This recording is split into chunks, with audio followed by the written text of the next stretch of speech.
Buildings don't make themselves. They're made by a group of people, construction workers.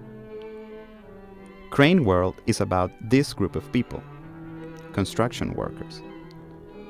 Well, one construction worker, Rulo. There's nothing glamorous about Rulo. He's actually closer to voodoo safe from drowning than to the Antonio that can find his bike. Money-wise, he's a little short. His son has rockstar aspirations, and he's sweet on the newsstand lady. If the film is centered on a working man, we're immediately talking about class. But how do you tell a story about the self-doubts and whereabouts of a construction worker without falling on the rigid patterns of journalism?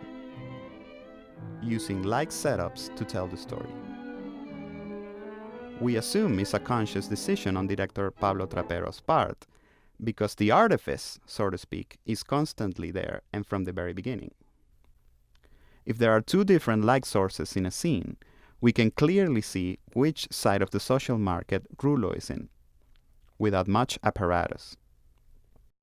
Little did pioneer D.W. Griffith know that his parallel editing would take part on a low-budget Argentinian film. While Rulo is on his first date with the newsstand lady, his son sets up his first gig. Each scene has a beginning, middle, and an end. Of course, if the parallel editing is well thought of, both camera and editing-wise, no one has to notice. If it moves the plot forward, it doesn't matter if the technique is more than 100 years old. Mira, las cosas son así, así que yo no puedo hacer nada. ¿Así cómo?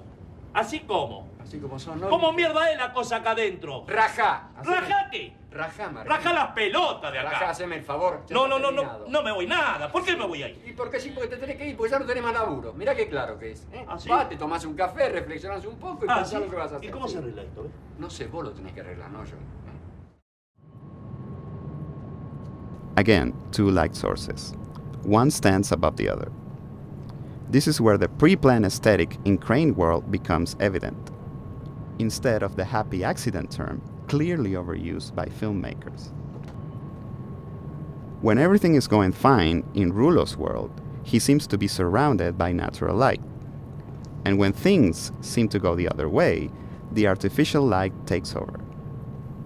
If it's dignity we're talking about, seems more significant to revive a genre rather than invent a new one out of thin air.